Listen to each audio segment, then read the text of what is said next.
Okay, let's see if this should go live in a second. Let's just see if it's live and working.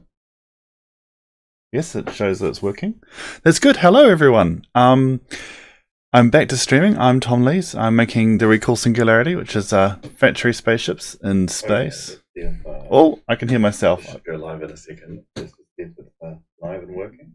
I'll mute that. I don't think I want to hear myself talking with an echo. That's going to be really distracting. Okay.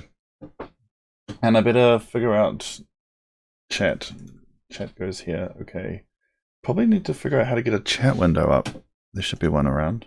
No. Oh well, I don't have a chat window to put at the bottom.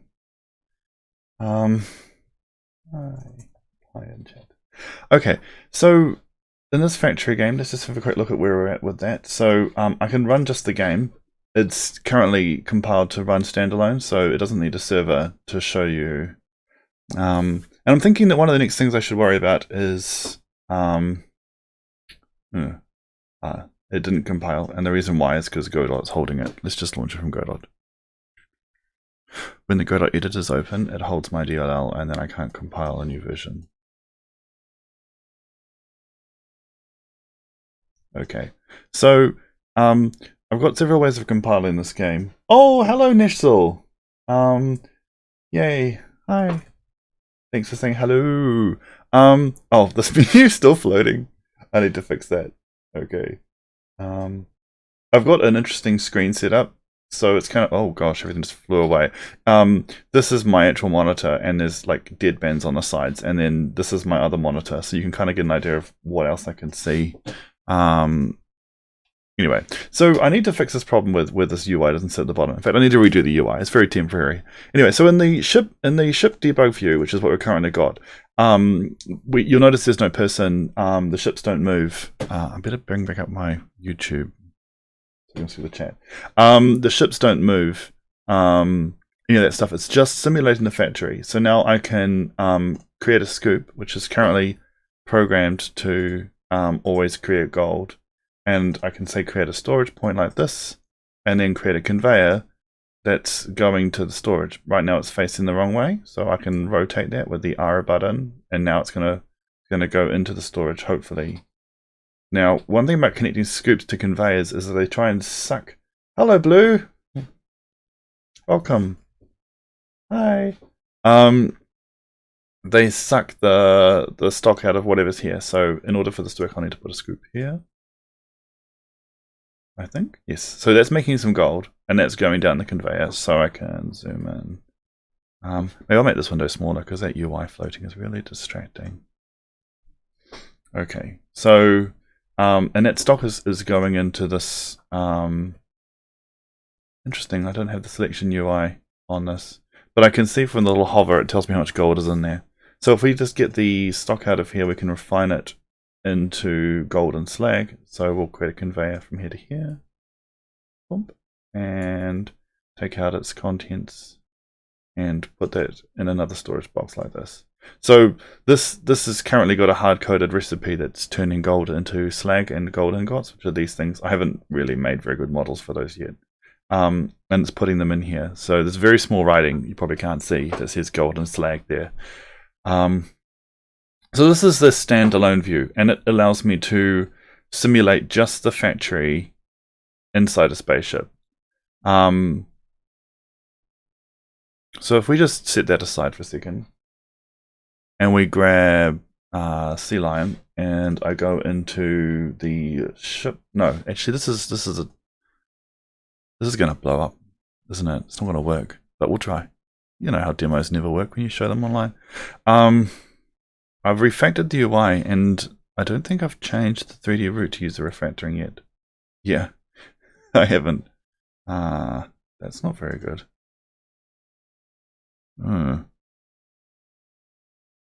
Fixed dependencies.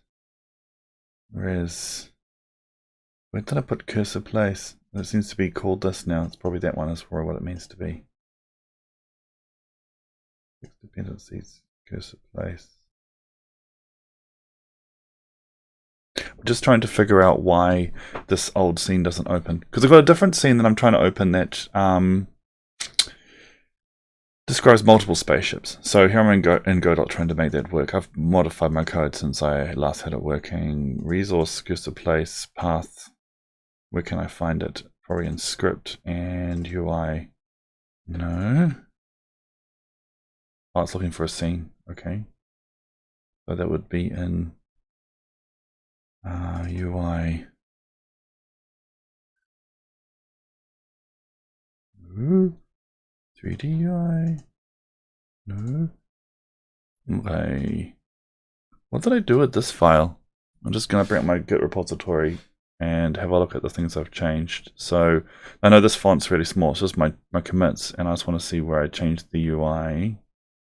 Pathing, tweaks, library.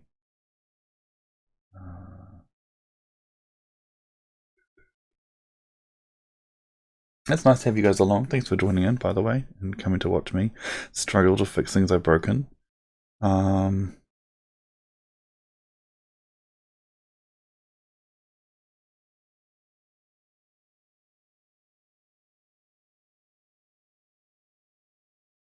There's somewhere in here where I completely changed the way UI works, and in the process I've modified where those files are. Place grid, track cursor, cursor place. Okay, and that's the one that's looking for cursor place. Used to be in UI cursor place, and now it's in script UI. That's the GD file. Where's the scene file?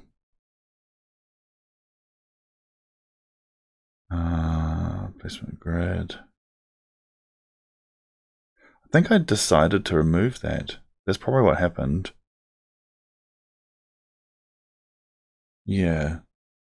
I think what I'm going to do is I'm going to look at this file, the 3D root file in my editor, and fix it by hand.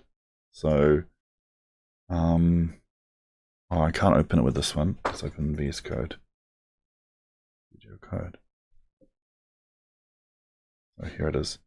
I know it's off the bottom and the fonts are too small, so let me just fix those things for you guys. So it should be about this big. I'm working with a much larger monitor than I'm streaming to you guys, so that means I have to do funky things to make it fit. There we go, like this and like that. That'll do, and we'll make everything bigger. Preferences, settings, font size 18. Great. So I use VS Code for editing my Godot sources. And I'm just trying to find this root project here, and I'm going to just find where it uses cursor place.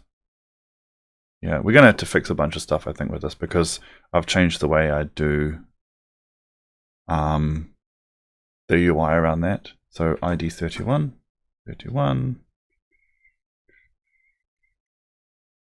Okay, so here's the node in the scene tree that is now doesn't exist, so I'm going to delete it from that scene, and then we'll go back to Godot because it couldn't load it, you see.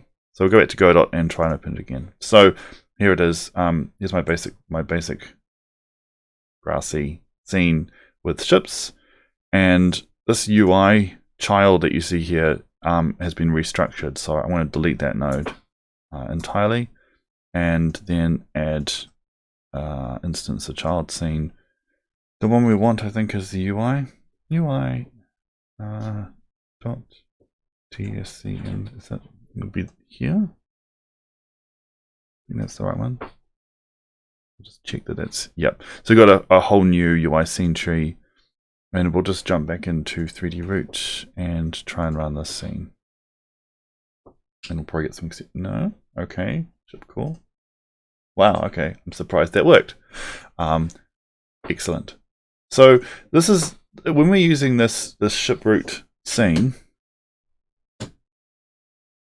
when we're using the ship root scene, now we have not only the factory ship that you saw earlier, but we have little people that you can move around, and we have some degree of physics. So the ships are currently moving incredibly fast, like this. So if I grab another ship core, so I've switched the physics engine from using what was the in physics 3D physics to using Rapier, which is a real-time physics lab engine that was released more recently than I started working on this project. And it's by the same people who make N-Physics, but it's designed for games as opposed to accuracy. It's faster and deterministic, apparently.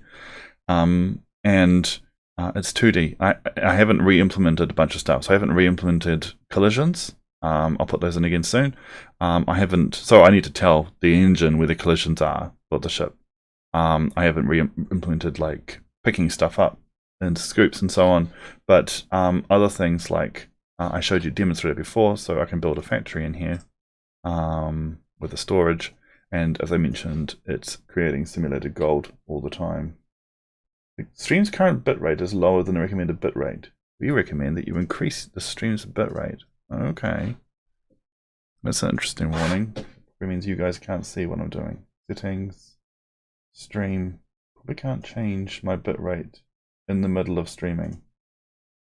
We recommend that you use, oh, how much do they think? Okay, they think I should change it to 9.5. Okay, so I'll increase that to 100. Apply. Okay. Wonder if that shows up in my analytics. So that should maybe make everything look clearer. Is it still working? Good. Yay. Sweet. Good. So that should mean that you get a bit of quality video now. Nice. Home. So you notice it's juddering, and if I move it, it might be hard to see, but especially if I zoom in, but the okay, limited zoom in. But it's not easy to see. There's actually no interpolation between simulation frames and Godot. So if my frame rate in Godot was different from my simulation frame rate, you'd see juddering. But I don't think you guys will be able to see that because of anyway. I'm babbling, aren't I? So there's a bunch of little things that have changed there. I keep looking at the chat window. There's a bunch of little things that have changed there. I can take my little person. I also made it possible in an intermediate build to snap together modules. I was thinking would snap together parts of ships. In this version of the prototype, I haven't got the snapping back in again yet. Yeah.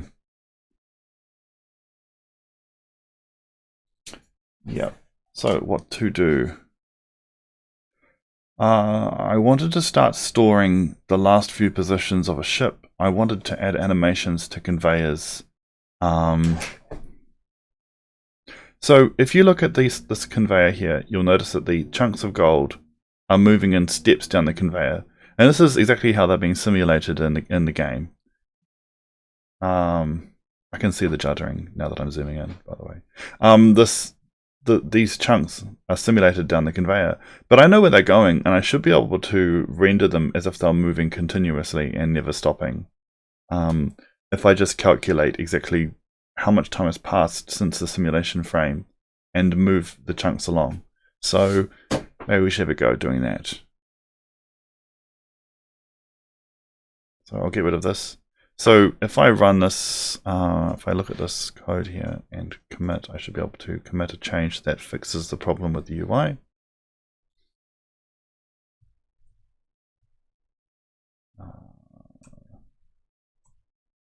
So what happened there was I'm using two different scenes, and each scene has its own copy of the UI widgets in it. I've got one which is a standalone, which has a bunch of mock-up stuff. Standalone. So it only has one ship in it. It doesn't need, and that ship is currently empty. It populates later, and it has a reference to the UI. And then I have the 3D root one, which has Star World, and Star World creates and moves the ships around. To match what's going on in the ship simulation. I can see your stuff and what you're doing, but not read the words or anything. Yeah, Blue, it's probably a bit small.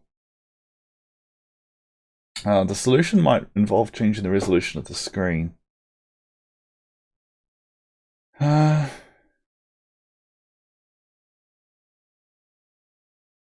don't see any particular reason not to change the stream resolution with you guys watching. Well, what's the harm in that? I mean, like, it's not like we're going to blow up the stream or anything. So I'll decrease the resolution to match the stream resolution.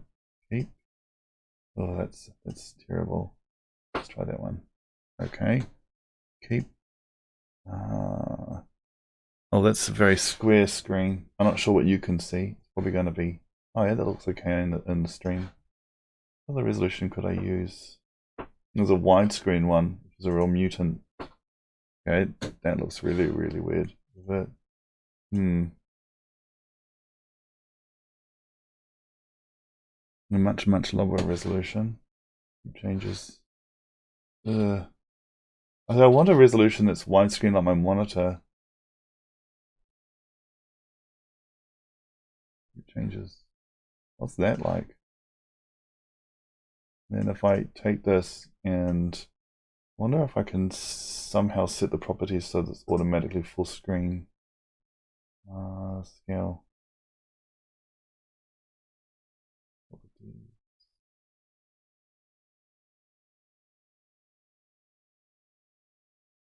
I just want to see if there's a one-to-one option here, but I can't. I'm playing with my streaming settings over here, so I can change this to the size of my monitor in this box like that, and then choose where it goes. Trippy.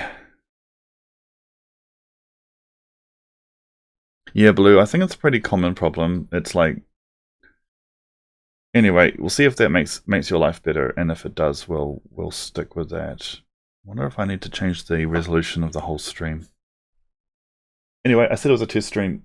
It's a mess. I hope you don't mind. Might as well make my face bigger now. Okay. And also, sorry about the background. So, Star World. All these fonts are probably pretty fiddly for you guys. I'm going to hit my stride at some point, but right now it seems a bit... there's a lot of things for me to worry about fixing, and okay, that's why I thought I'd just jump in and start.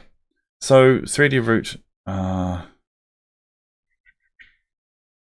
going to go back to their standalone, which is the simpler one. It just has the ship. So you'll recall when I ran that, it was whoops.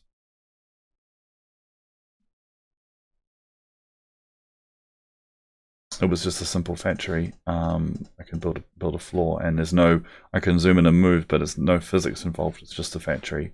So now what I want to do is make sure that when I have a conveyor, the animation is smooth of these guys going down the conveyor.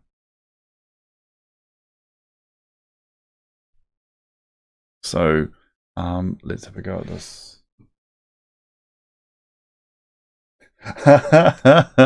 Blue thinks I've made it worse. Probably.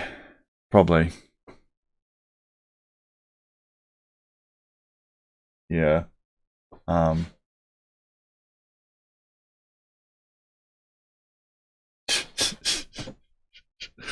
Thanks, Nish, for encouraging me to not get too distracted. So here I am in an editor that, and maybe I should go a taskbar off the screen. Here I am in an editor that has a font size unlike Godot's, where it's actually readable. So you should be able to see most of it. So when I look at my screen, I can see that you can see down to somewhere around here. You can't even see you can't see my cursor. That's interesting. Is that like an option I have to turn on? Video capture device. No, it's the wrong video capture device. I need to full screen. Whoops. Main screen. Display capture. Yeah, it should be showing you the cursor. I'm not sure why I can't see it. Maybe it's just too small to see. Touch your little cursor. Thanks, Blue. I'm glad you guys like the sound of my voice. A very calm voice with a reasonable microphone. It's blah blah blah. So I have all this code here to bridge between Godot and the part that I'm most concerned about is this part called ship link. And in here I want to know where we sit in terms of the timing between the actual frame and the physics frame, so we can interpolate the position of stuff on the conveyor. So I'm going to need to track a whole bunch of tick information to make this work. So let's just start with a run through of how the current system works. So if I go into worlds and production floor, which is the factory itself.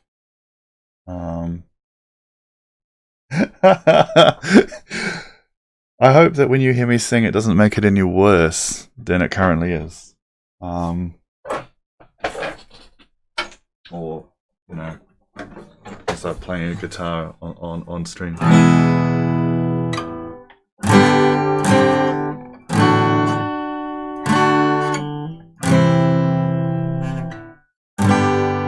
I sing? No? Anyway. Gradually getting better. Anyway, so the production floor has a number of modules and logic. So in the module section, I've got stuff you can build, conveyor modules, and details about those. And in the logistics section, I've got these things called conveyor lanes. So if you look at the game running, I think I've still got it running. If you look at the game running, you'll notice, and there's a bug where they end up losing their initial meshes and getting the same mesh at the end. I need to fix that too. You'll see there's two sides to this conveyor. Each of those is the conveyor lane. And then the conveyor lane class controls one of those two sides page up. And it's basically just a list of items, like a type. So if I just split this view, and I go into item type, that's like, what is the type of that thing? Is it empty? Yeah, granite, obsidian, ceramic, slag, regolith. I've put a lot more stuff here. I'm kind of brainstorming what are the things that I'm going to have on the conveyor. So this is a list of some ideas I've got right now. I'll figure it out later.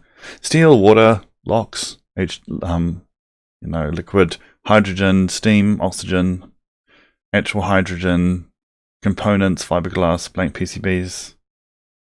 Yeah, good stuff. Power circuit, logic circuit, metal grid, crucible. I wonder if I make structures, item types. I'm currently leaning more towards the not making structures, item types.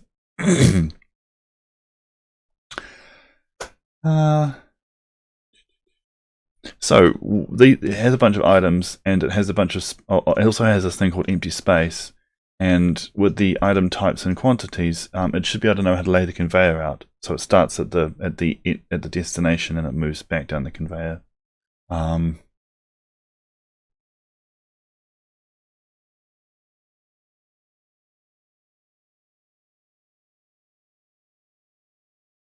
Okay, so then the question becomes, how do you actually turn that into a 3D position? So I made there's a function here somewhere that I need to find again that specifies where the things are. I think I might have written it in a different class. So let's search for init conveyor positions. No. Conveyor location. Conveyor lane iteration. Link for links conveyor to conveyor lane.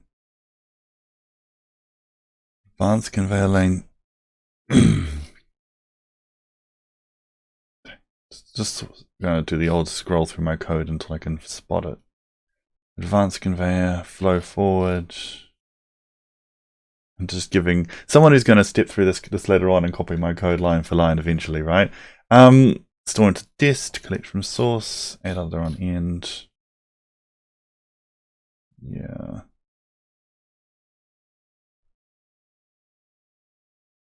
Where did I write some code that was going to turn this into 3D stuff? Well, did I write it in the core level helper?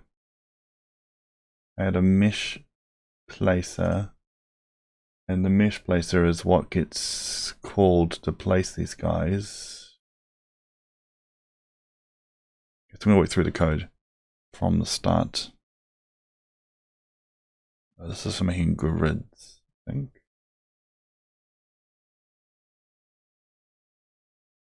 Yeah, this one's for making grids. This is how I build the floor. Mesh render, no. Mesh builder. That one's for making asteroids. Manage children. This is for placing modules. item placer. Oh yeah, this is starting to look good. This is a place. This is loading all the different items that you can place on a conveyor. Populate conveyors. Which conveyor link? Yep. So let me just get rid of these. So each conveyor link, and we call this function called conveyor objects, which gives us information about where all the objects are on the conveyor. And then for each one of those, we specify, depending on the kind of or how to render this thing. Placer. Better remember this. We should rename populate conveyors. I'm just going to write the words populate conveyors on my notebook.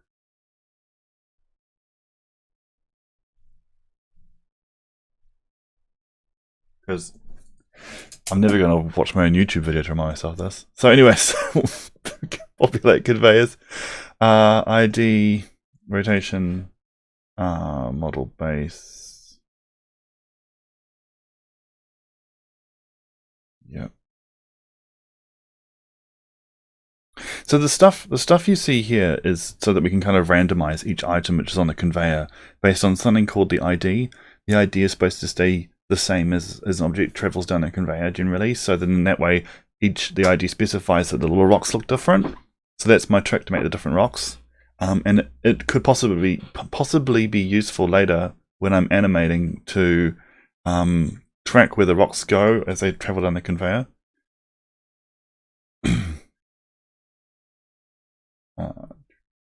Mesh instance. Okay, so the thing that chooses where the stuff goes, so this stuff move is this function called conveyor objects. So I'm going to jump into that. And what conveyor objects returns is this thing called object pos, which is a little wee class struct that contains a type, that ID number I mentioned, left, probably to do with whether it's on the left side of the conveyor or not. Its location in relative to the ship, its point along the path. So there's a path between the source and destination. Parent pos. I think these are the things we need to animate. Path pos, parent pos. And so conveyor objects, for each object, iterate in parallel over conveyor list and the list of modules, moving backwards up the conveyor from heads towards tail. Because the conveyor itself, the conveyor lane, doesn't have any concept of where it physically is on the ship. So we have to also iterate through the modules. So as we go down the conveyor link, get a conveyor module and production module. So this is getting them from specs, which is my ECS. And we pull out the conveyor module, production module, entity. So a production module, just so you guys know, is a concept of where on the ship something is. So it's like its X location, its Y location, which way it faces, and which kind it is. Now I've forgotten where I was before. Yeah. And a conveyor module is a very simple little class that contains only the stuff that's extra for conveyors. So it just needs to know how to find the concept of the belt of what's lying on top of it, and is shared between all the conveyor modules in a given conveyor. And it needs to know where in that belt it is, which is called the lane offset. So these two things together make up a conveyor.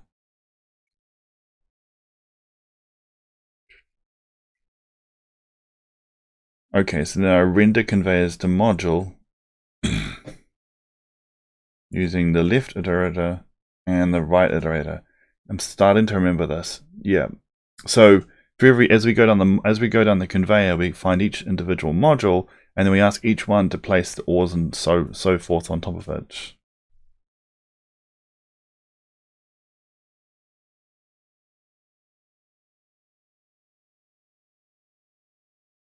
And then I've got this trick where I'm pulling stuff off the iterators and calling build path pos. So it finally gets called with a particular module, which entity, an item type, an item ID, path pos, and is left.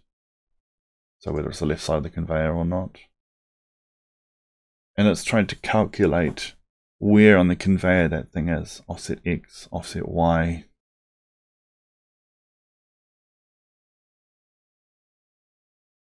Okay, so there were a couple of key insights that were raised for me when we were talking about the stuff on Discord. The main one is I need to track for each of these objects whether they've hit the end of the conveyor and they've stopped moving. I think I already tracked that, and if they have stopped moving, then they don't move. But if they are still moving, then I need to animate those and move them forward. The audio stream's bitrate 0 is lower than the recommended bitrate. Audio stream bitrate of 128. Supposed to increase the bitrate of my audio settings. Let's have a look at this output. So, audio output streaming audio bitrate. It says I should increase this. I'll give you more.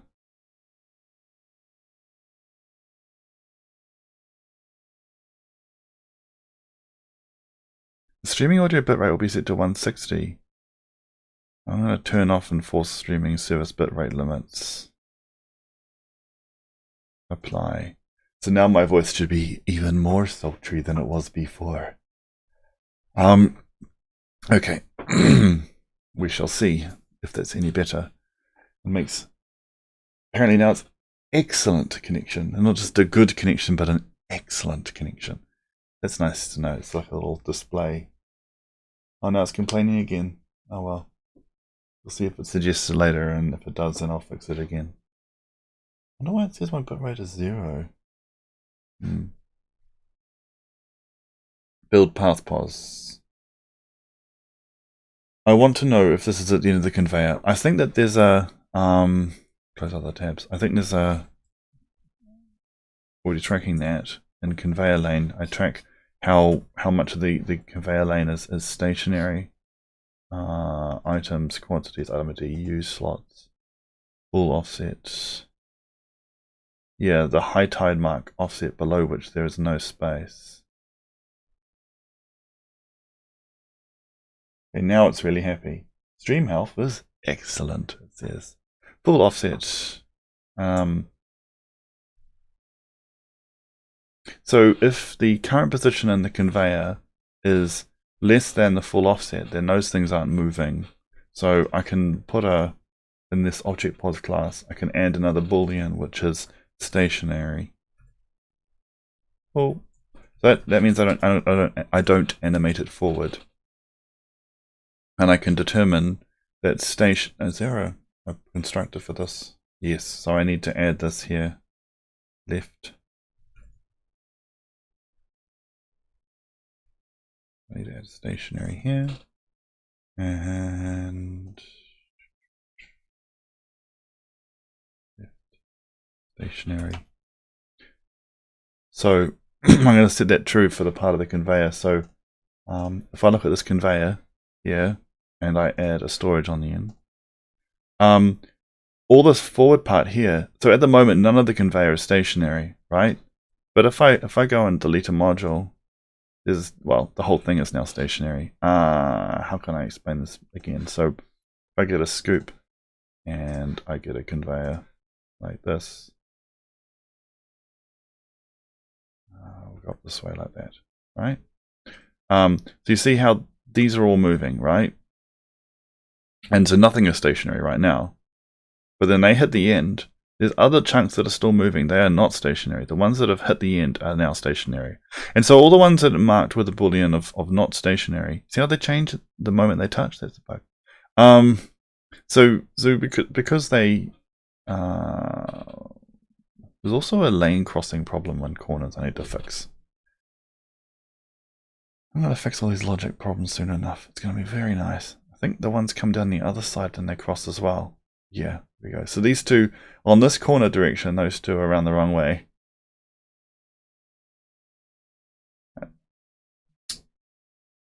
Yeah, fun. I need to fix that. So we want this thing called stationary, and we want to add a test further down. Yeah. Build path pause, left. Where do I use build simple? Because I don't use it. Oh, I see. I used it a whole bunch in some unit tests that I've made earlier. Okay. So I'm going to have to go through all my unit tests and change them in a minute. That'll be fun. So, build path pause. So at this location, we've got an offset X and offset Y is left, location, module to fixed.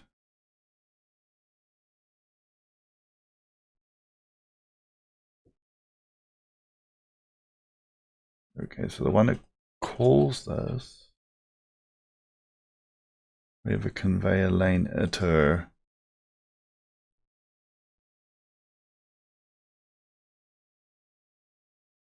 In order to do this, I'm going to need to specify into this function where the high tide mark is, or I'm going to need to say they're not stationary and then modify them.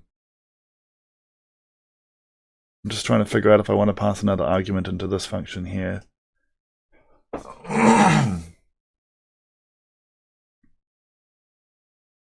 So let's just, we're going to say is stationary. Oh, now it's complaining once more about my older bitrate. Oh well. I bet the bitrate problem, I think I've seen it before. I think the bitrate problem is related to the, I'm using an adaptive streaming thing. Whenever I become completely silent, it stops sending any audio data. It's just like, there's nothing to say. And because it's not sending any data, then YouTube goes, error. You're not sending any data. You should fix that. You should keep talking. Stop your silence, Tom. Okay. So we got, this is the stationary. That means that it doesn't need to animate. And build path pause takes that as an argument. And then the next question is the next element stationary? So in order to do that, I'm going to need to know where the high tide mark is.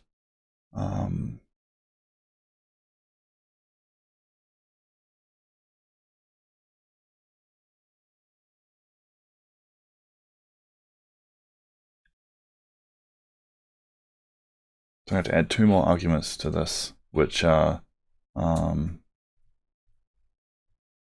stationary until left. God, this is so bad. I really don't like writing all these arguments into this function. Stationary until left, stationary until right. But hey, I mean, hack it up, and then we can tidy up later if it's a problem. So on the left-hand side, which is this first block of code, stationary is equal to offset is less than stationary until left. So, and on the right-hand side, so I'm just saying that if the number of how far it is from the start of the conveyor is greater than the part that's stationary, we're going to say it's not stationary. Yeah, it doesn't really, it doesn't come out as very clear when I explain it. Now you might have noticed if you're watching the screen that the code popped as I saved, and it's because I'm using an automatic tidy on save script, like a tool.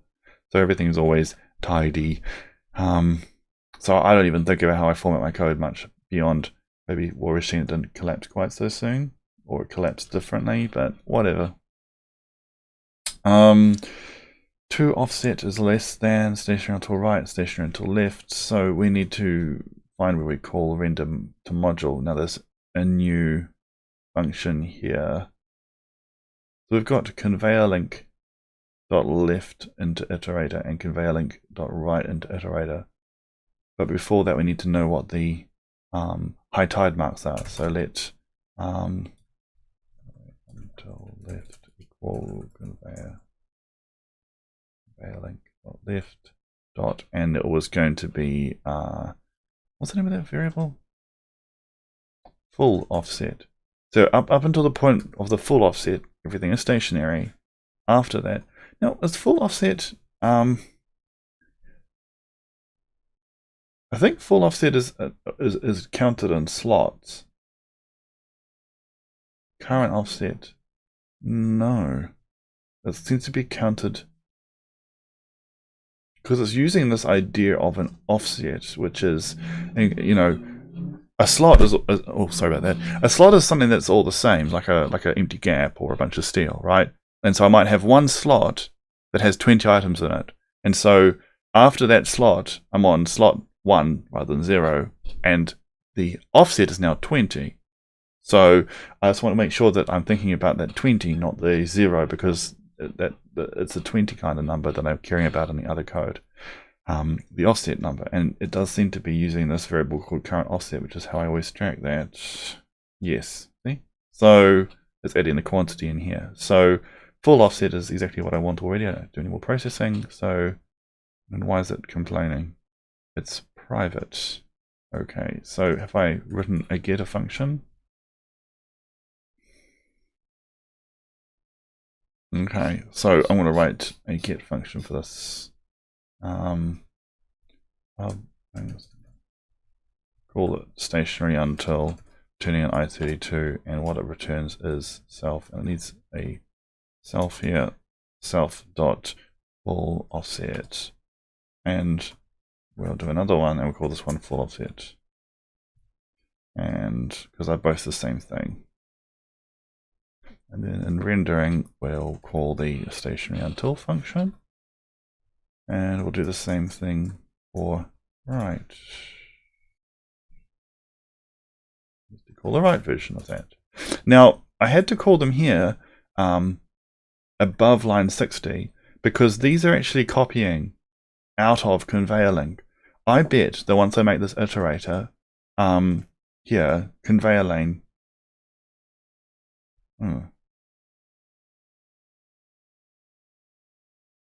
Okay, I was going to say that it looks like iterator actually is copying. Is that, yeah? Okay, I was mistaken. My iterators copy the whole lane.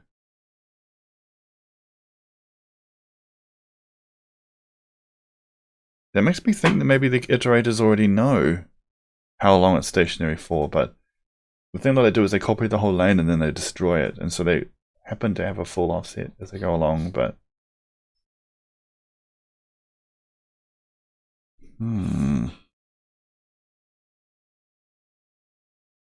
because what that would mean is I don't need to actually pass those two variables into this function. I can extract them inside. Let's just do that for now. So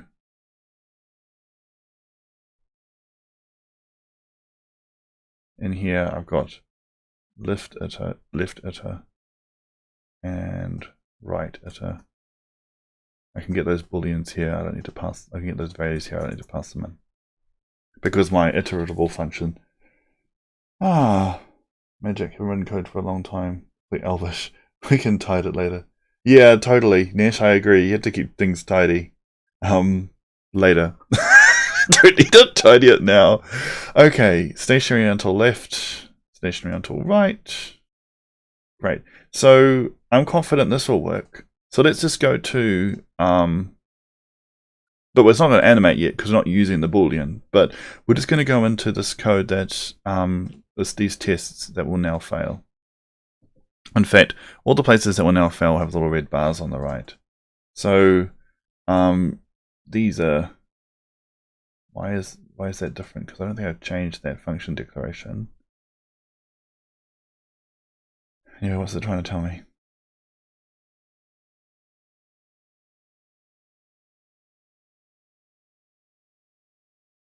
I don't think I've changed that. It may just need to be reprocessed or something. But we'll start looking at the tests. So all these new simples need to know whether they're stationary or not. So if I look at this conveyor, so here's a conveyor and it starts from 0 to 2. So these numbers are in grid tiles. Each grid tile is contains 2 items on each conveyor, so for a total of 4 items. So if I just show this to you again, grab my game. So if I look at the square, you can see that on the square there are a kind of 2 by 2 grid of items. So on the left-hand side, there are 2 items. On the right side, there are 2 items. So in terms of these offsets, this offset 0 to 2 means that 1 square, which contains 2 copper on the left-hand side, and the middle, and the tail, and the head, and the tail, for the right-hand side also. And there's no empty space in this conveyor. Oh, I think this one here has a gap.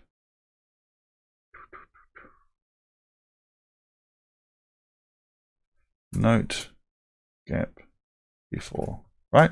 So if this code works correctly, if I go down to this everything here defines what I expect to see. So when I'm animating my stuff, I'm expecting to see copper from the left hand side, and then iron silver, iron from the right hand side, and then silver from the left hand side, etc. So in here, stationary should be true, and then here stationary should be true again, and then with the iron, that's also stationary. And then there's it. Oh gosh, they just got exploded from single lines to you know, a little bit bigger. Now if we look at, so that's the copper, silver, gold. So the iron and gold ore are going to be not stationary. So let's just see. Stationary. Silver, stationary, true. Silver, stationary, true.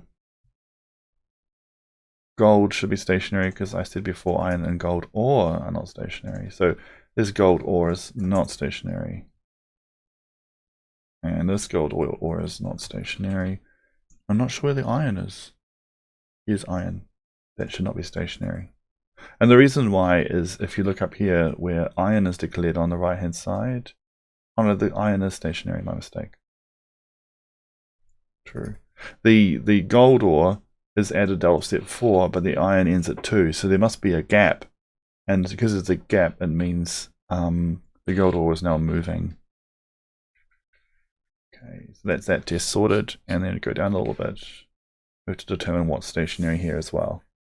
So we've got left and right. I was looking at the offsets to see if they line up, and I can see that here for right 2 to 4 there's a gap. So I've actually recalled, in terms of that audio bitrate thing I was playing with, that this is what was my experience with the audio bitrate when I was on YouTube almost a year ago. It's been almost a year since I last streamed. It's kind of crazy. I'm sorry it's taking that long. Some things in the world were very distracting, and then once I got out of my pattern of streaming. Also, there were lots of days when the rest of my family was home, and we've got kind of a policy, my wife and I, of not publishing the kids online, and that means I don't really want to be streaming on days when they're at home. So now that things are a bit more relaxed, at least where I live, they're all at school, everyone's at work, it's nice and quiet, easy time to stream. It's coming on 12:30 at lunchtime, just after lunchtime now, so it's a pretty easy time for me to stream. It's nice and quiet. Ideal. And for anyone who is stressed out by the current situation, I'm really sorry, and I hope that you can find lots of stuff to distract you. Yay. I had to stop reading the news. It helped a lot. Okay, so that's the tests done. Let's see if we can run those. So if you hadn't noticed, my code is split into several crates. These are like different chunks of code. So we've got one chunk of code called SG Core, and that's the only part that actually knows Godot exists. And then there's SG Net, Server, and Simulation. Net and Server are both very itsy bitsy tiny stuff, right? Server, so Net uses simulation and is a client, and then SG Core uses Net. SG Server uses simulation and is a server. And then the simulation, so it's pure Rust. So the simulation is pure Rust code, and it has a whole bunch of unit tests, and it's the one that has all the game logic in it, like, you know, how things work, how ships move, all those details. And so I've got a set of unit tests for that run, and they run in the absence of. I'm just trying to run the tests. They run in the absence of any go.code. They don't need it. Okay, so I'll just turn off floating for this view mode. Dock pinned like this.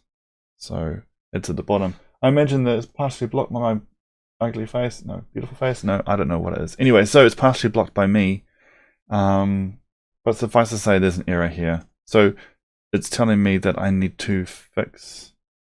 Do I want to fix the fact that I'm partially blocking the error? And then there's also my other screen here. Alright, I don't need to grab that. My other screen, let me put that over here.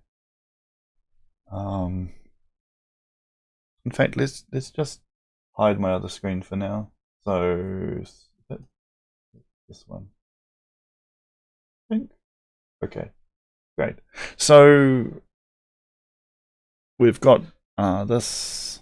So we'll just fix these warnings. So the first one is that we don't need brackets here, and we don't need brackets here. These are warnings that predate the code that we're changing now. And then stationary until is not in a lane iterator. So we go back to conveyor lane and we look at lane iter class.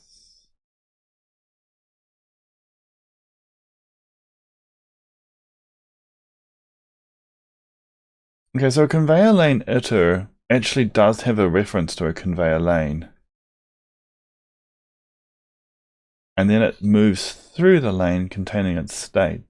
But that's equally good. I can still get that value out. The stationary until method I can still call that. So let's add a method to conveyor lane iter that will forward that. Yeah. So impl conveyor lane iter, and in here it's pub function stationary until returns an I32, and it returns self dot, I need to put a ampersand self in here, self dot one of these would be the lane, self dot lane dot stationary until. So it just forwards the call to the lane itself and gets the response, and then that should now compile. So push the build button. Okay. And it's just pointing out that I can use it. Yeah. Let's just use the anonymous lifetime and see if that works, as it suggests. If not, I could do the whole lifetime dance. So this iterator contains a reference to a conveyor lane that's in the outer function. And the point is the iterator must last less time than the conveyor lane lasts. That's what this ampersand A means. And so whenever you mention conveyor lane iter, you have to mention the ampersand A just to say, yes, I do understand there's a lifetime involved.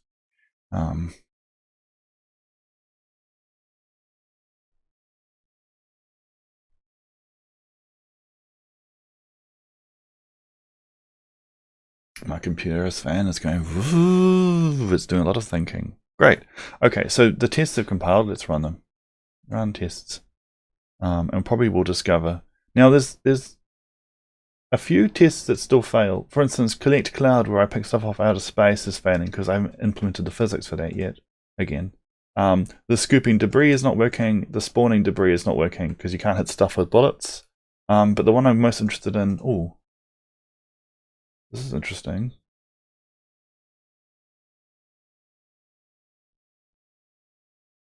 Floor matches simple map. Something I've done is changed how ships are serialized and deserialized. That is concerning. I wonder what's changed. But suffice to say, but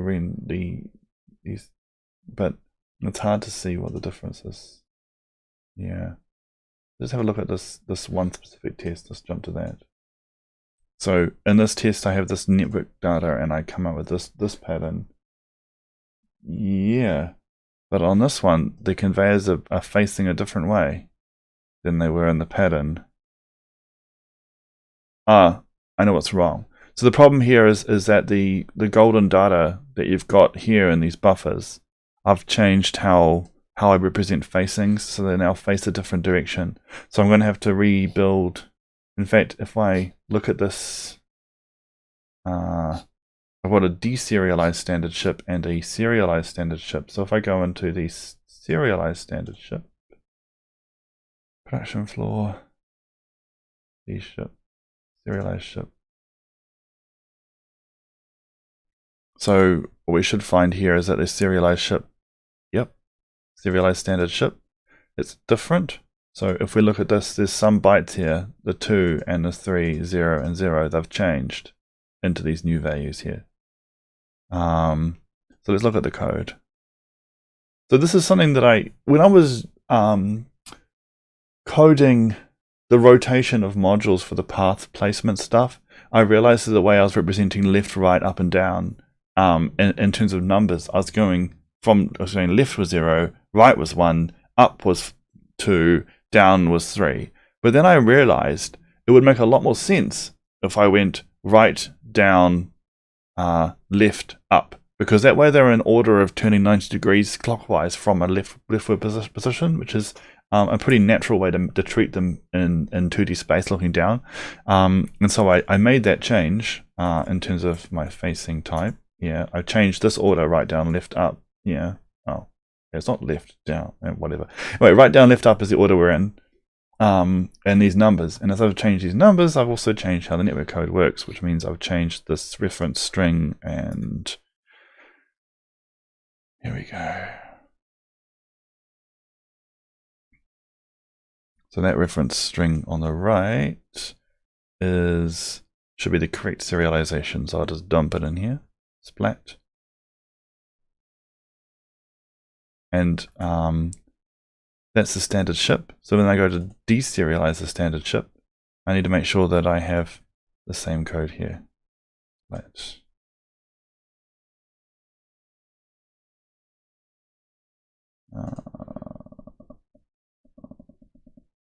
yeah. And then that means that deserialize command should work. And then attempt ship.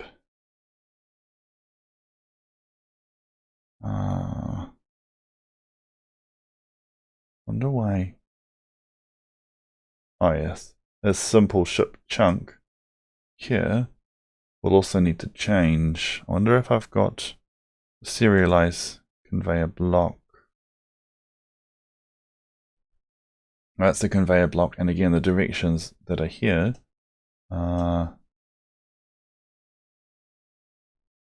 It's just going to tell me that I need to change a few of these bytes to, yeah. I had it all nicely formatted based on an understanding of how these bytes worked. Oh well, I'm just going to write in a whole lot without any spaces because I can't be bothered reinterpreting why I space them out like this right now. Okay, so those two should pass, and then the deserialize should pass, and then this attempt ship, simple ship chunk, I'm going to need to figure out what the correct facings are for that to make that work. Anyway, so those tests all failed. Some of those tests failed, but it doesn't really matter because the one I'm most worried about is the ones to do with stationary, not stationary, which is working correctly. Because if it wasn't working correctly, we'd have a failed test there. Conveyor lane rendering, path click.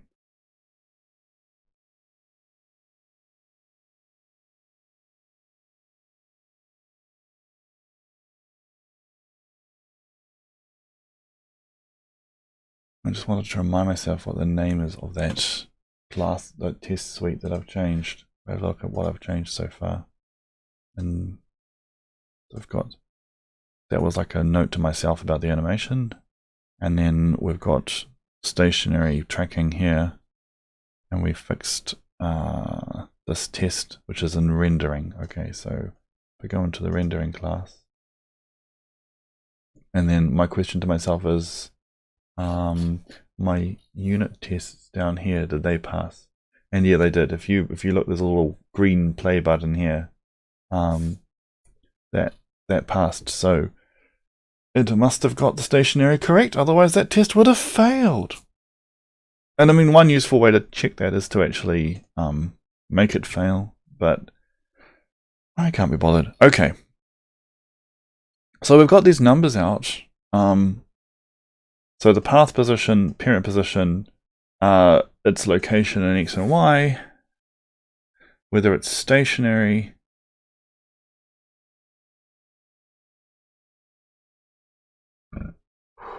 there's not enough detail there to tell someone looking which direction that thing should animate in. There's the other question, whether when I call this, I'm not going to cache it, so do I want to do the animation here in this code, or do I want to do it somewhere else?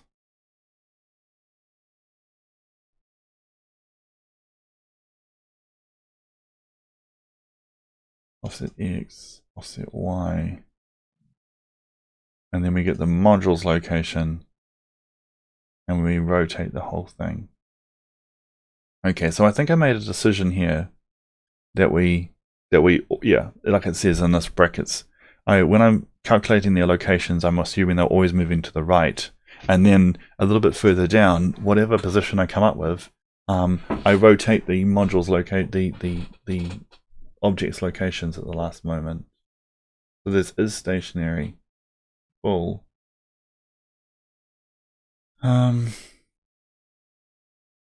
So we want to know how far to animate it, which depends on timing. And it's almost like a vector specifying which direction to head in, depending on the facing, depending on the speed. Ugh. How do I know how far to move it forward?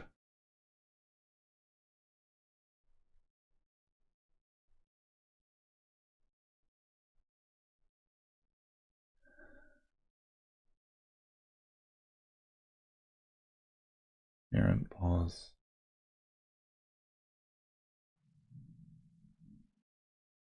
Yeah. So this one here is offset X is the one I need to increase or increase as we go further to the right. And now I need to pass a concept of time into this function if I want to move it to the right. Render conveyors to module. Conveyor objects. Object pause. Okay, so what I'm going to do is I'm going to add a parameter, like a motion offset parameter. And if the parameter is 1, then each of the items that can move will have moved into the next place. And then I can adjust that from 0 to 1, and it will move gradually into its next location. So in this conveyor objects routine, so we're just going to pass that value through until we get to the bottom layer. So we have motion offset, and that's an F32. Sweet. Now, yeah, I'm not going to think too much about how that's calculated here. So conveyor objects to go down a bit further, render conveyors to module. We want a motion offset, again an F32. Okay. So there's a conveyor module. So there's a question in the conveyor module, which is how many ticks does it take between updates?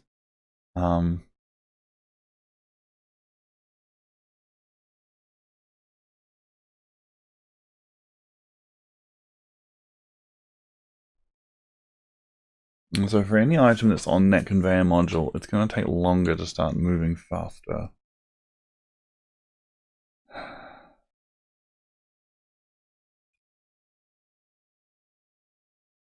I put text per update here, or is that based on? It's kind of based on the type. I'm not going to worry about different conveyors at different speeds just yet. Well, I'll worry about that problem later on. Okay, so, but I'll probably end up doing it with a production module.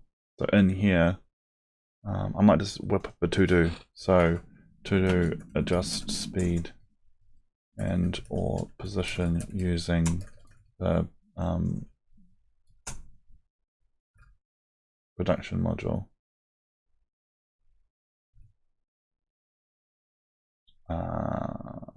Draw type or whatnot. So that would be, you know, is it what color conveyor is it or whatever. If you played Factorio, you know there's like 3 layers of conveyor and they go at different speeds. If we do that, then we're going to have to change how fast the blocks move in the animation. So motion offset.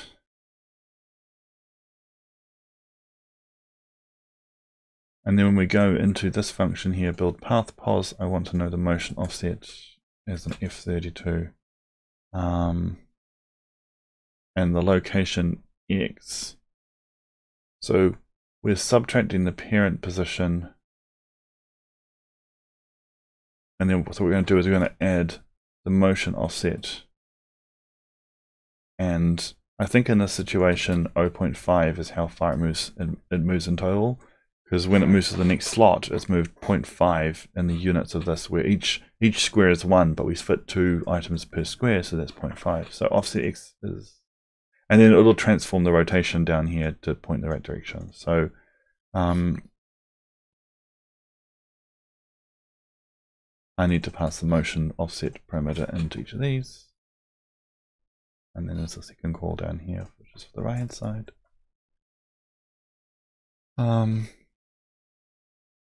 Render conveyors to module.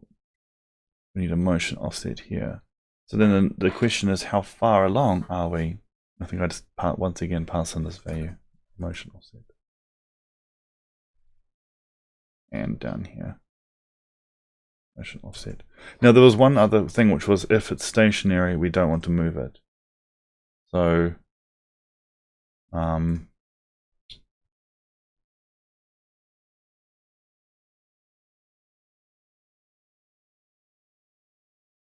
just deciding between the different ways I could add the motion offset. I think we'll do the option where we make this motion offset mutable, and then we put a semicolon here and we say if not is stationary. Put this code over here. I'm pushing all the wrong buttons and now everything's turned orange. Okay, so is station control space stationary. If it's not stationary, offset X. We're going to add motion offset like so. So if it's not stationary, it's going to animate based on this motion offset parameter. So now all I need to do is figure out what is motion offset. So, you know, if there's a tick and then there's a period of time where the objects should be animating, but they haven't moved, I need to figure out how long that period of time is, and then figure out where the current frame is in that period, and break it down to a number between 0 and 1. So it should move smoothly between 0 and 1. What makes this a little bit complicated is that the frame rate of the space world is 60 frames per second, the frame rate of the factory simulation is 20 frames per second, and even in that simulation of 20 frames per second, objects on the conveyor are deliberately slowed even further. They don't move every tick. So I go in production floor and I go into something in here to do with conveyors, logistics, conveyor formation, conveyor linking. There's something here that forwards them. I can't remember what it was that moves them forward. I have like, yes, right. I have do process source, do process des, process connections. It's something that moves it on as well. What do I call these? Okay, I have systems that do that. Time till next update. Great. So we've got something called time to next update for a particular conveyor linkage. Time to next update, which is a U8. And then when I move them, I must set that to some other value.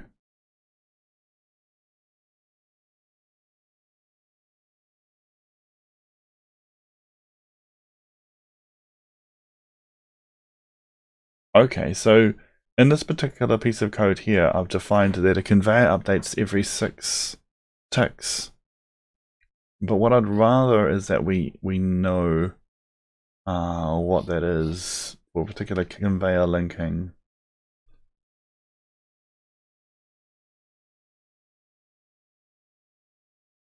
I think we might make an arbitrary decision that if you have 2 conveyors and they butt up against each other and they run at different speeds, that we have to break those into 2 conveyors. We're not going to try and make them one big conveyor lane and manage the fact they run at different speeds without actually having that transition. So it'll be simpler to just say that all conveyors which are connected together are run at the same speed. So let's do that. So we'll say here that a particular conveyor linking has a specific speed. Do we bother to write it in here as a variable? Because we can kind of determine that based on their color. You have an accessor method that gets its speed. Yeah. So let's just make an accessor method that gets its speed, and we'll figure out later how we're going to do that.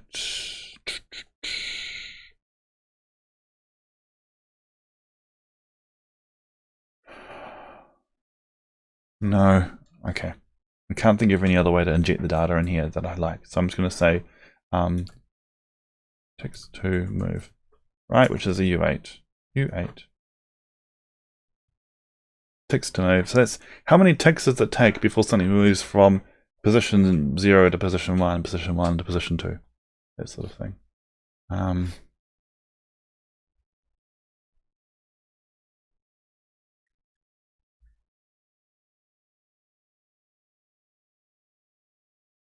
So in terms of scheduling for this particular stream, I'm starting to think that what I'm going to do is run a stream on a Thursday morning. So today's obviously not a Thursday, today's a Monday, but I really wanted to kick off with doing something today. So run a stream on a Thursday morning and make that kind of my Recall Singularity workday.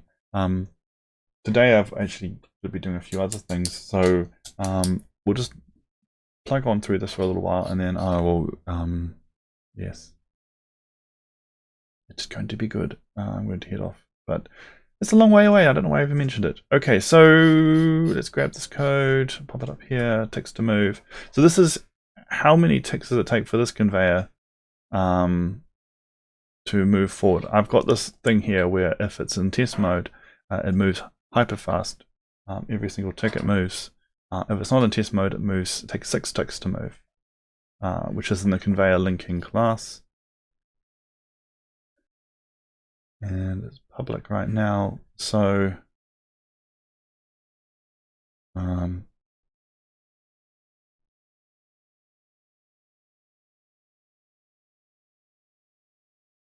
thinking there's a couple of things. There's like a sim movement fraction. So so in conveyor linking, I can think of two important numbers I'm going to want to know as someone who's animating this. The first one is what's my multiplier? What's my speed multiplier between seconds and units moved, or something similar, like some similar metric. And the other one is what proportion has it moved according to the simulation?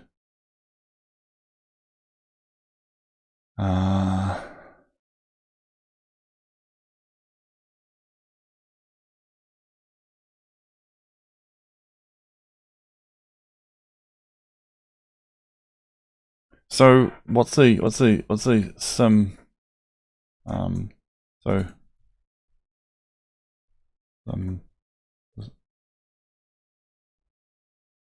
position info, or yeah, and I'm offset.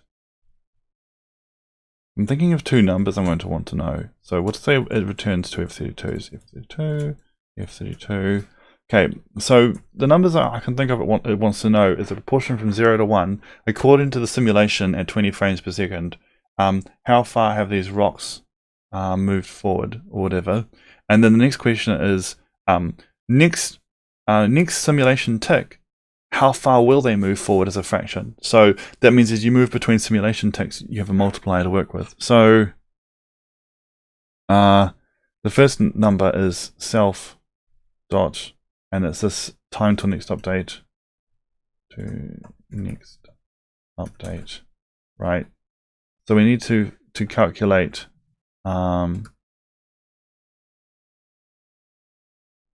self dot ticks to move minus that. So that'll give us a number. Oh, I need self. I need a reference to self here. So this will give us a number starting at 0.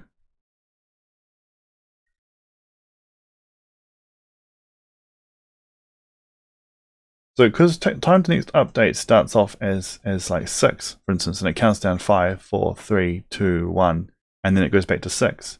And so this will give us a number where we take 6 here on the right hand side, minus 6 is 0, and then in the brackets it counts up 0, 1, 2, 3, 4, 5. And then we divide that. So we want this as an F32, as F32. And then we need to divide that by self.ticks to move again as F32. And that'll give us a number between 0 and 1. It will never actually reach 1, which is fine, because by the time it was about to reach 1, the simulation will have updated, and it will have actually moved the items forward. At which point this fraction will turn to 0. So there's that. And then the other question is, how much does it move every frame? Which is simply 1.0 divided by self.ticks to move as F32.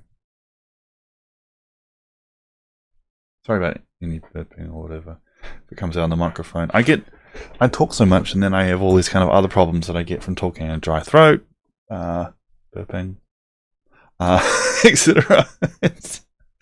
Don't worry, I'm absolutely charming if you ever meet me in person, good dearest. Those are the two numbers I want to know for animation. So if I go back into the rendering and I am looking at this code here, up here, conveyor objects. Oh, here's one other thing, which is ticks to move is currently set to be 0 in test, but I kind of want to set it to 1. I think time to next update, because I don't want to divide by 0 in my tests. If I if it's equal to 0, yeah.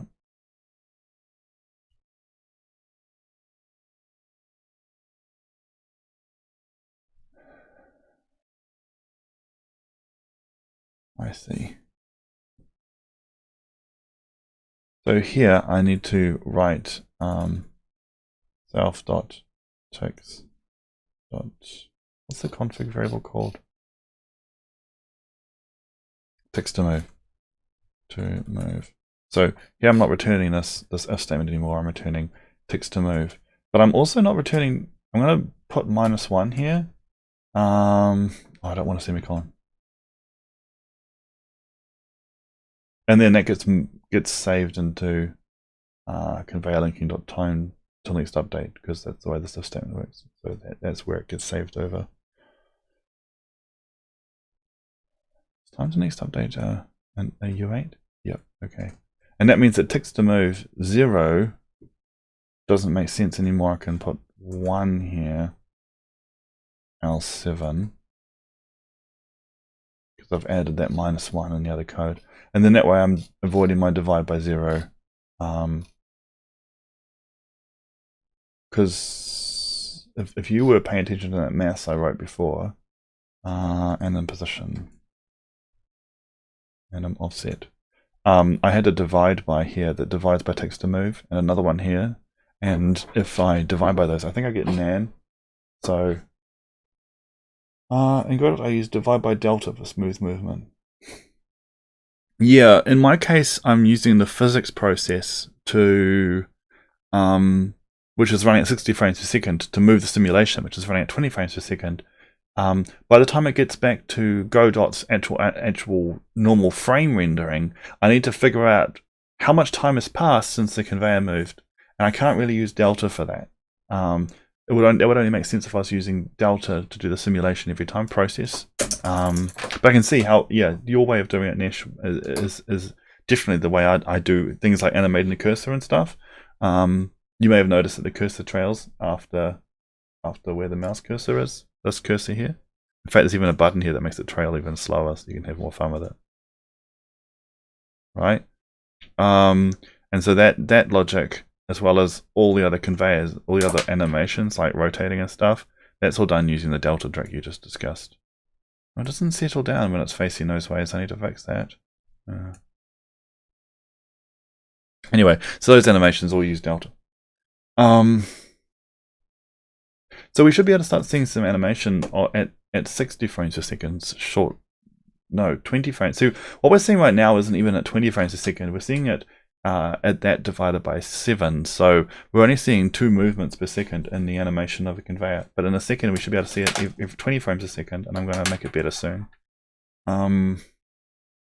If we go into that rendering function, new simple conveyor object, this one, yeah. What I want to know is the offset. So let motion offset and motion per tick equal, and we're going to output unpack the conveyor linking conveyor link dot anim offset that I just created.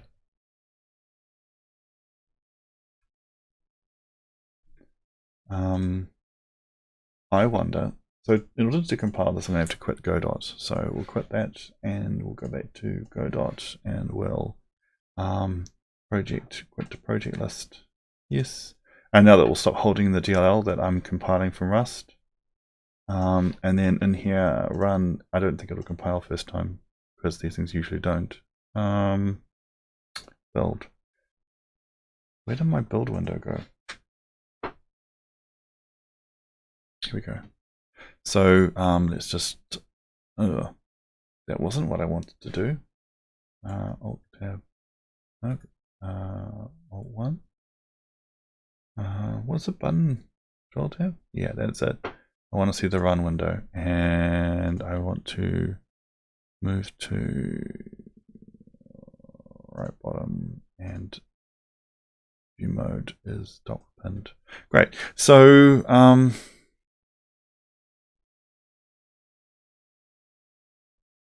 so in conveyor linking here, where am I? Conveyor formation. Okay. This is where I built a conveyor out of a bunch of modules. I need to figure out how long it's going to take to move, ticks to move, and I guess I'll just put in what I put before, which was if it's a test, it's going to be really short. Otherwise, it's going to be a lot longer. And we'll do something similar. That one there, ticks to move. Why is that unknown? Oh, it's the conveyor transit system we're talking about here. But I need to get the actual conveyor linking. So it's conveyor linking dot ticks to move -1. Right.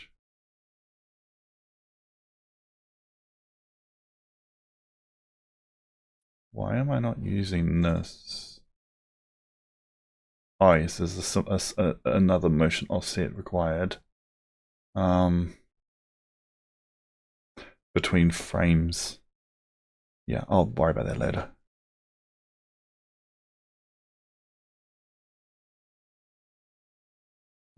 Conveyor objects. It needs another variable in here. think I added that offset I was mentioning before. We'll just put 0.0 in here. It's the motion offset. And we need to animate this number that I'm just highlighting, 0.0. That number needs to increase from 0 through to 1 as we move between two different simulation frames of the factory. So as we go from frame 0, frame 2 to frame 3, or the factory simulation over the course of 20, which runs at 20 FPS, we're rendering frames. We need to increase this number that's highlighted from 0 to 1, and then that will move them even more smoothly. But I'll have to calculate that soon. Okay.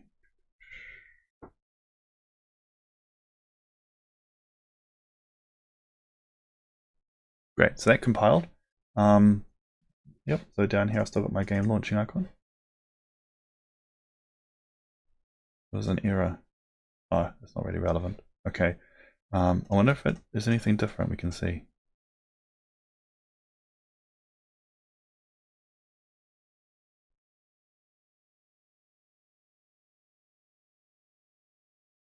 Oh gosh, that's very interesting looking.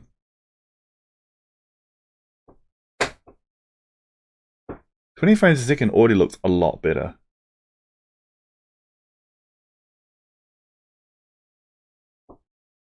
That's really interesting the way the bugs work out. Like, there's an off by 1 issue with stationary, because these, or off by 2, these items here should count as stationary.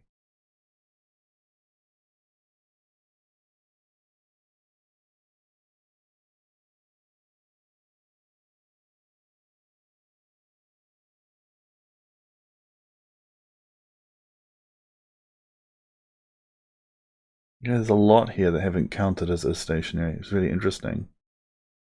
Wonder why. And then they're also moving twice as fast as they should.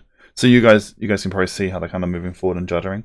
But at the same time, I'm really gratified to see that even at 20 FPS, they look like they're moving like fairly smoothly. They're moving smoothly wrong, but they're moving smoothly. So we go back into Sea Lion, and I'm going to go to rendering, and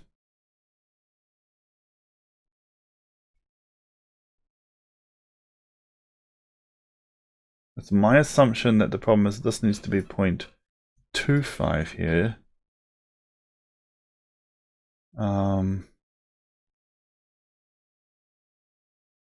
Let's try 0.25, and I'm not sure if the problem is that the motion offset is calculated wrong or not.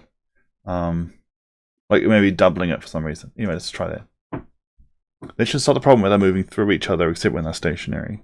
Like they were moving forward and juddering back. I think it's because they're moving twice as far as they should. So, floor build, scoop, conveyor,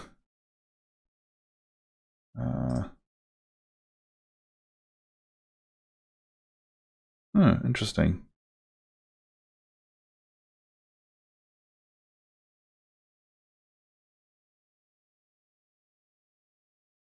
Still way more than it should be. I must have my maths way off.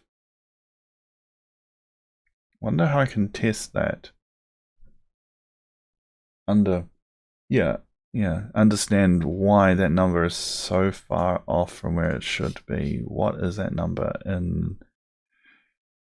Let's have one more go at just looking at the code, and if not, I'll need to write a small test to prove that it's working the way I think it should. Maybe. Let's write a little test for this.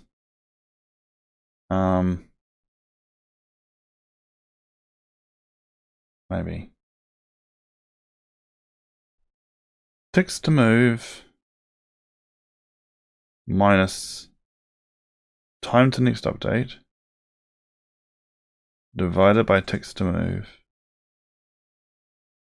Does sound like it's going to have the right shape to it, doesn't it?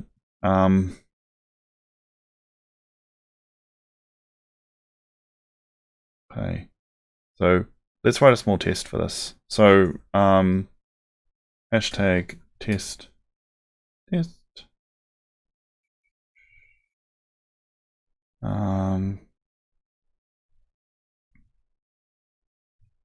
Test the anim frame. We're going to see if we can test the anim offset.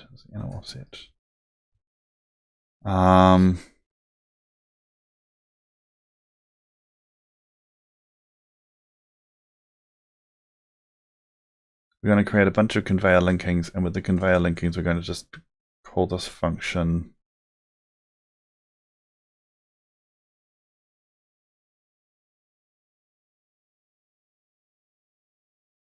so I can build an empty one and I can muck around with it. So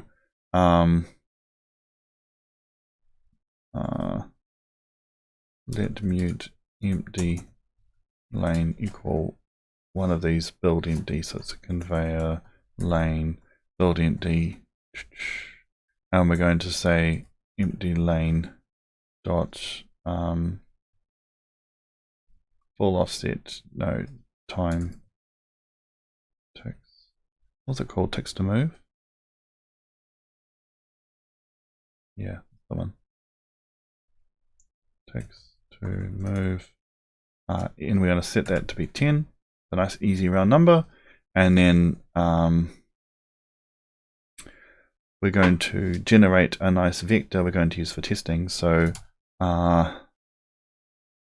let resulting anim. I'm going to do a bit of fancy range stuff. So we're going to make a range which goes from the number 0 through to the number 9, and then for each one of those we're going to map it to this function. In the function we're going to put in, so we're going to put the pause or waiting. So the waiting should go the 0 to 9 is, we want to reverse that. So we'll just reverse that here. Rev. So it goes 9, 8, 7, 6, etc. For each version of this waiting, what we want to do is take empty lane dot ticks left or something. What's the variable name called?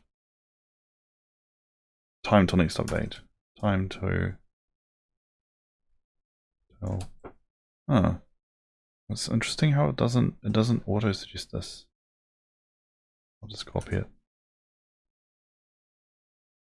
Take time to next update, and it's going to become equal to this waiting. And then what I want to know is if I get the anim frame, so empty lane dot anim. Was it anim? I thought it was anim frame. Control F12, anim offset. Anim offset. And I want the first value from that, which is that float telling us how far through the anim we are. Right?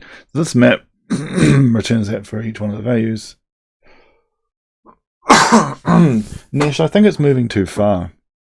I think the animation is moving it further than the next slot. And so you end up with it going overshooting where it should end up, and then it jumps back when the simulation moves to the next step, and it repeats that process again and again. I think that's what we're watching.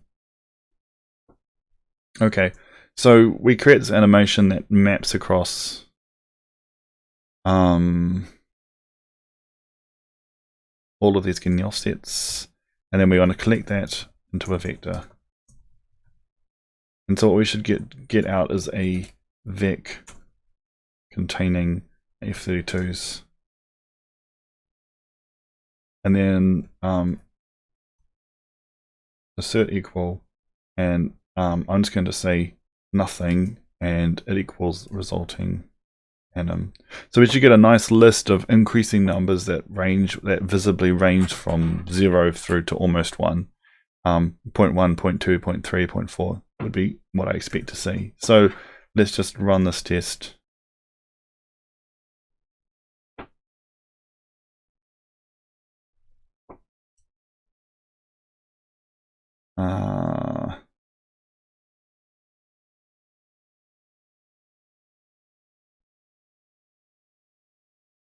Okay, there's another test that doesn't compile because I need to put an 0.0 here. And probably one more left.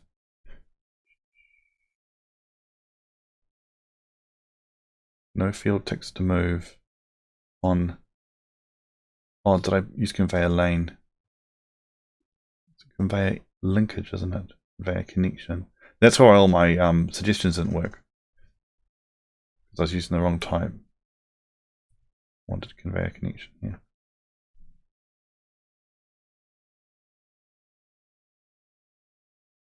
I didn't make a build empty for this. I made something called build. It needs a connection type. Okay, I'm thinking of the wrong class again. It is conveyor linking. Did I write conveyor lane the first time? That's probably what I did. Okay. And it's saying here that it can't compare a simple array to a whole vector. So let's say this is not a vector. Let's say this is a reference, or this is a F32, a slice. Let's put it in a vector. Okay, so what that means is this needs to be a vec as well. I wonder if that will compare. We'll have a nice. We'll see if it has a nice output. Look, nice looking output.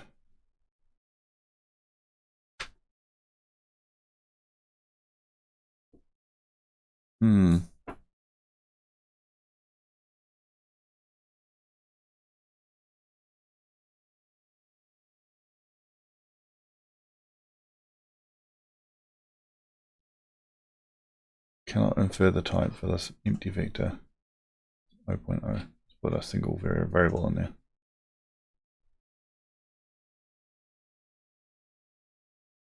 Great, I think it's going to compile this time.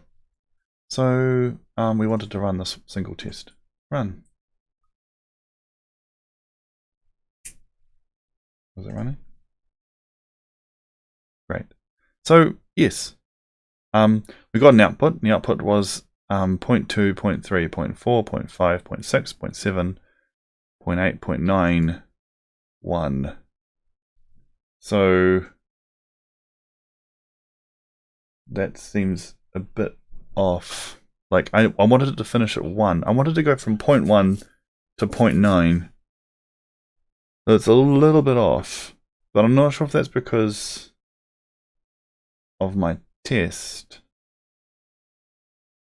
I think in order for my test to be correct, it needs to start with, it needs to go to 11.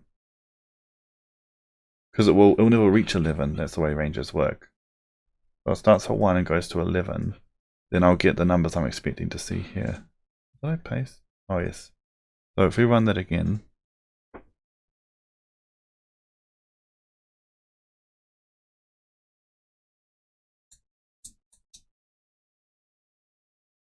Yeah. So with that particular range of values, we got this set of numbers, 0, 0.1, 0.2. So my maths are correct. So I don't have any worry that the wrong numbers are coming out of the anim frame. So now the next thing is how far does it move between slots, which is in rendering.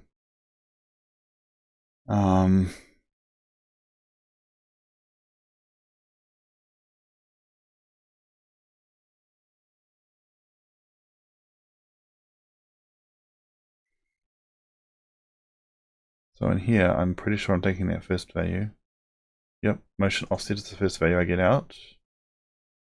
Putting it in here. Motion offset is what I go in there.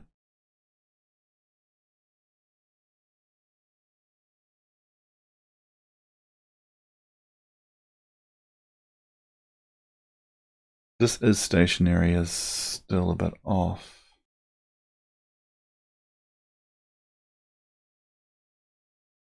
Oh, I see what's wrong. I need to use this path pos. Okay, that makes sense. A star path pos is less than stationary until less than or equal. And here, same thing. That'll fix the problem with things not becoming stationary. And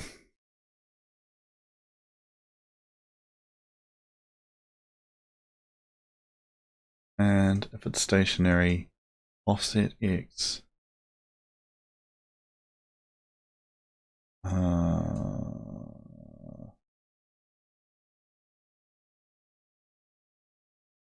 Parent pos is the path pos minus the lane offset, which I think is 0 or 1. And here we're multiplying it by 0.5.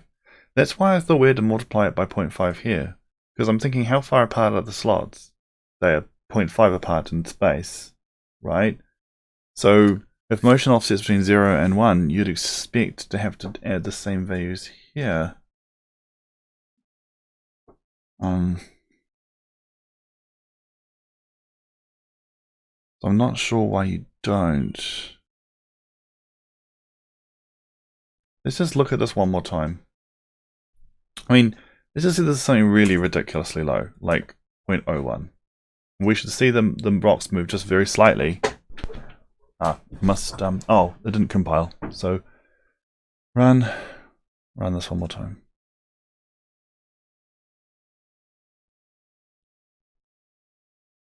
Okay.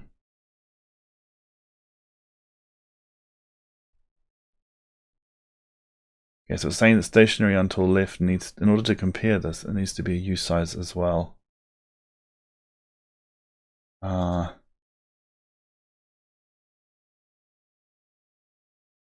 Yeah, so there's a I32 here. I was going to have to say that it's as U size. Excuse me, my phone is on. Let me just silence that.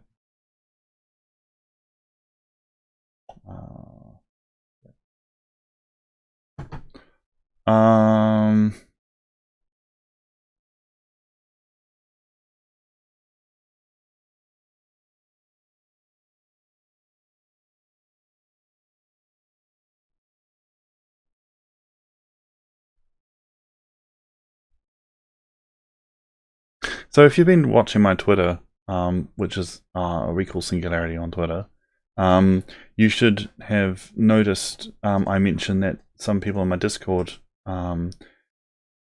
suggested this particular solution, that if something doesn't hit the end of the conveyor, it should get animated. So I really appreciate that that was pointed out to me. So that's where this particular day's worth of coding is coming from. Okay, so what we should see if we zoom in on this is just a very... So the 0.1 is too little to notice. I can see them moving, they're moving just slightly.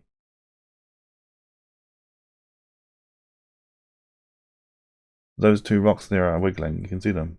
But the other ones are not, on the other side. So there's an off by 1 issue here. But that back rock is wiggling and the front rock is not. You'd expect to see a similar off by 1 issue here, but for some reason we don't. Oh, I bet the reason why is to do with these two are wiggling. Okay, so there's still some game afoot.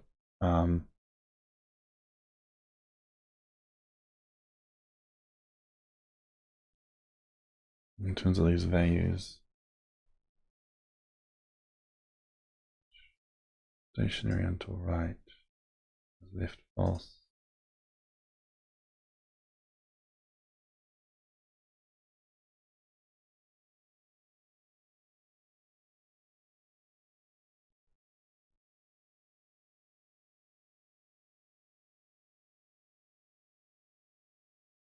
I wonder if it's a problem with the way the conveyor lane is calculating full offset.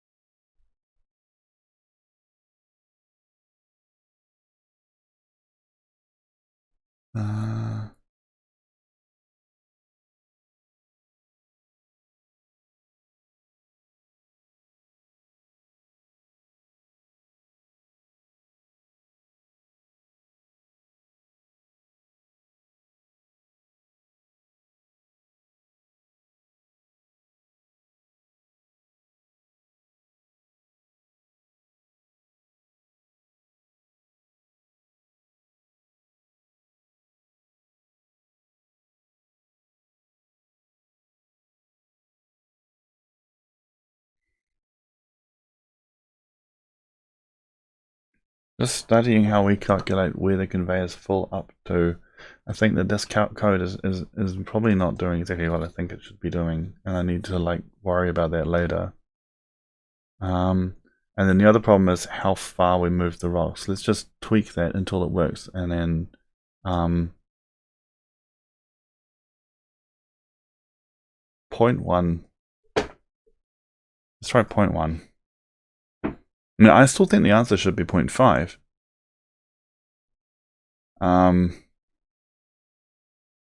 But it didn't work before. It was moving too far.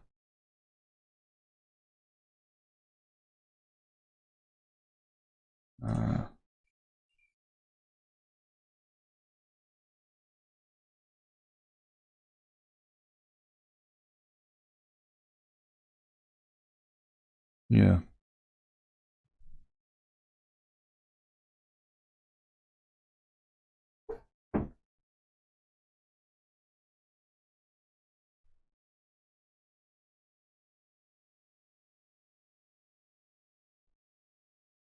Oh, I think I know what's wrong. They're moving the wrong direction. They're not moving up the conveyor. I think. It's really hard for me to watch this and understand how they're moving. Yeah, they're moving in the wrong direction. That's why it looks so weird. And I think Nesh pointed that out.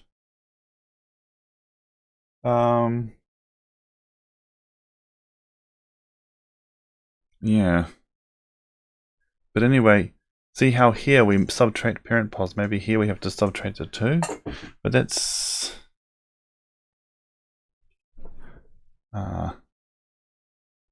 I don't get it.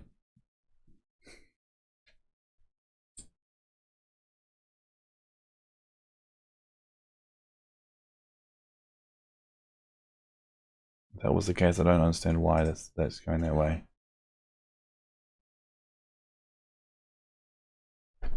And that's definitely going backwards now.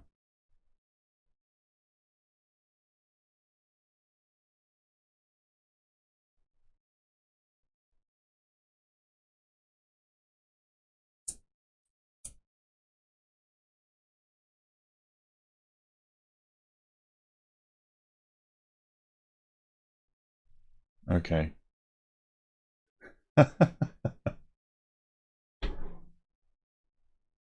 Can you tell the render part when the item jumps? Oh, it's about how two mathematical functions are interacting that's causing this weird jumping. It's not like, you know, there's something I need to turn off.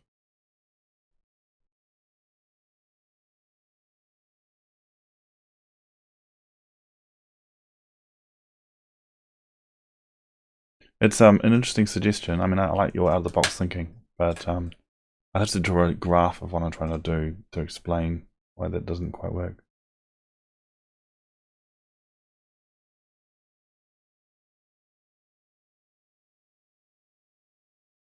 You're right. It's like there's almost like one frame where it's okay. So that just tells me there's one frame where that value's completely wrong.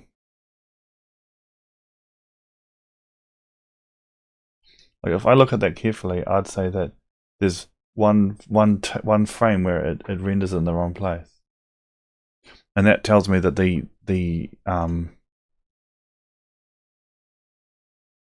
timer value in this loop is not being set correctly. Perhaps. I want to get rid of this run window, and I get rid of this run window, and then I'm going to go back to yeah, but Nesh, if I was to draw there's like 7 frames. It looks like that on one of those frames the thing has jumped forward, and that's a fair observation. And I think the reason why is because of what's going on with these how many ticks are left to go variables. Hold on. Base lane, conveyor module, conveyor linking.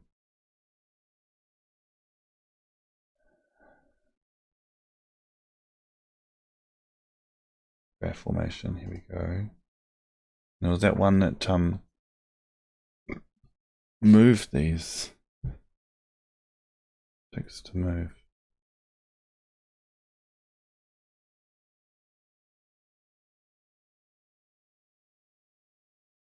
Yeah. I feel like this is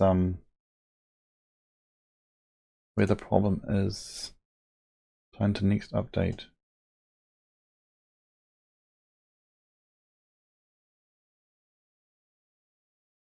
As processing connections.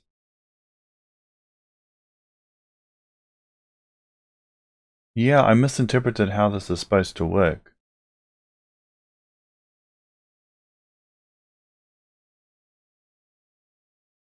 So this here is the one moving the conveyors forward, where their time until next update is actually equal to 0.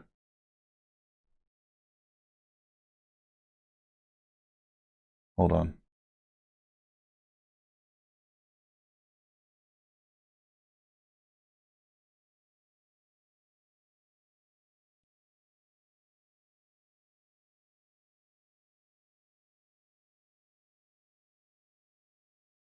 But the main point is that down here I need to say that if this if statement here needs to change. So an easy way of changing it is to put this here. And that's just about the timing of exactly when the conveyors moved forward was out of sync with what I thought it was going to be, and therefore was out of sync with the animation I was calculating in my head. It's a bit complicated to explain, but there was a 1 frame gap between when it would reset the timer for the conveyor and when it would move it. There does seem to be a problem in the loop, or in these places. Yeah. Scoop. Conveyor. There we go. That looks better. So that's a 20 FPS conveyor. And so the next task is going to be to get the conveyor from a 20 FPS conveyor to yes, I know the rocks change when I get to the end. From a 20 FPS conveyor to a nice 60 FPS conveyor. But I'm pretty happy with that for now, and it's going to already make all pictures of the game look so much better just to have that much going. And I really should get back to doing other kinds of work that are less fun but more financially sound at the moment. So I really appreciate you joining in. It's been a pleasure to have you, and please follow me on Twitter, like me on YouTube, look at other videos, and say supportive things. I really appreciate it, and I look forward to seeing you all again soon. It was nice to have you guys chatting, Blue and Nesh. Thanks, guys. Oh, there's an interesting bug down here. If I quickly stop, then no one will notice. There we go.